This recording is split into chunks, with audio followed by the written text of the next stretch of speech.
Hello everyone, नमस्कार। स्वागत है आप सभी का हमारे यूट्यूब चैनल पे। जैसा कि आप सभी लोग जानते हैं कि इस बार प्रेसिडेंट का चुनाव होने जा रहा है 2022 में, और आप लोगों को इस बात को जानना चाहिए कि प्रेसिडेंट इलेक्शन चुनाव कैसे होता है, प्रेसिडेंट का जो इलेक्शन है वो कैसे होता है। तो आइए जानते हैं थोड़ा सा इस लेक्चर में। राष्ट्रपति के चुनाव का तरीका इंडियन कॉन्स्टिट्यूशन के आर्टिकल 55 में मेंशन किया गया है। राष्ट्रपति देश और सरकार के दोनों के हेड होते हैं और देश का प्रमुख नागरिक भी होते हैं।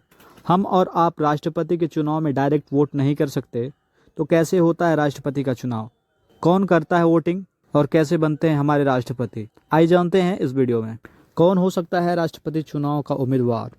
तो अगर बात की जाए राष्ट्रपति चुनाव के कैंडिडेट की क्राइटेरिया के बारे में, तो सबसे पहले तो राष्ट्रपति कैंडिडेट एक इंडियन सिटीजन होना चाहिए, उसे भारत का नागरिक होना चाहिए और कैंडिडेट की उम्र कम से कम 35 साल तो होनी ही चाहिए।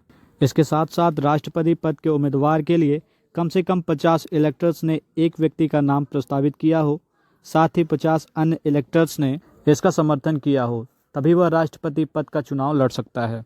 आमतौर पर इसके दो उम्मीदवार ही होते हैं, एक सत्ता पक्ष के और दूसरे विपक्ष के कैंडिडेट।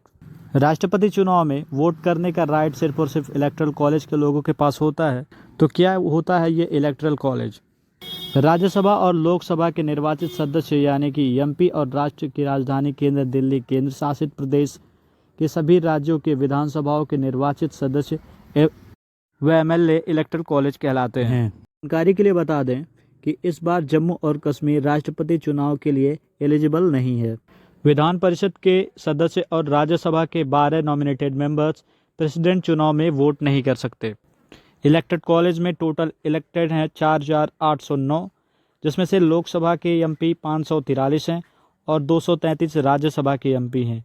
टोटल एमएलओ की संख्या है 4033। अगर बात की जाए इनके वोट की वैल्यू की, तो इस क्राइटेरिया में अब यहाँ एक वोट की वैल्यू जो होती है, एक वोट नहीं होती है। बात अगर कैलकुलेशन की जाए तो 1971 की जनगणना के अनुसार राज्य की जनसंख्या को राज्य के टोटल नंबर ऑफ एमएलए से डिवाइड करते हैं, फिर जो वैल्यू आती है उसे 1000 से फिर डिवाइड किया जाता है। इस तरीके से वोट की वैल्यू निकलती है। और आपको बता दें कि हर साल एमएलए की वोट की वैल्यू अलग अलग होती है। इलेक्शन कमीशन के अनुसार इस बार एक एमएलए की वैल्यू 5,43,231 है। और अगर बात की जाए एमपी की वैल्यू की, तो इनकी वोट की जो वैल्यू होती है एमएलए के टोटल वैल्यूज वोट का total number of elected MP से डिवाइड किया जाता है। जो वैल्यू आती है एक एमपी की वोट वैल्यू होती है। राष्ट्रपति रामनाथ कोविंद का कार्यकाल 24 जुलाई को समाप्त हो रहा है।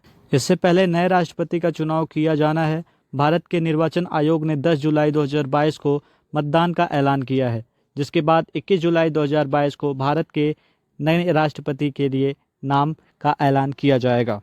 अगर बात की जाए राष्ट्रपति चुनाव के बाद उनके शपथ की, तो भारत के चीफ जस्टिस ऑफ इंडिया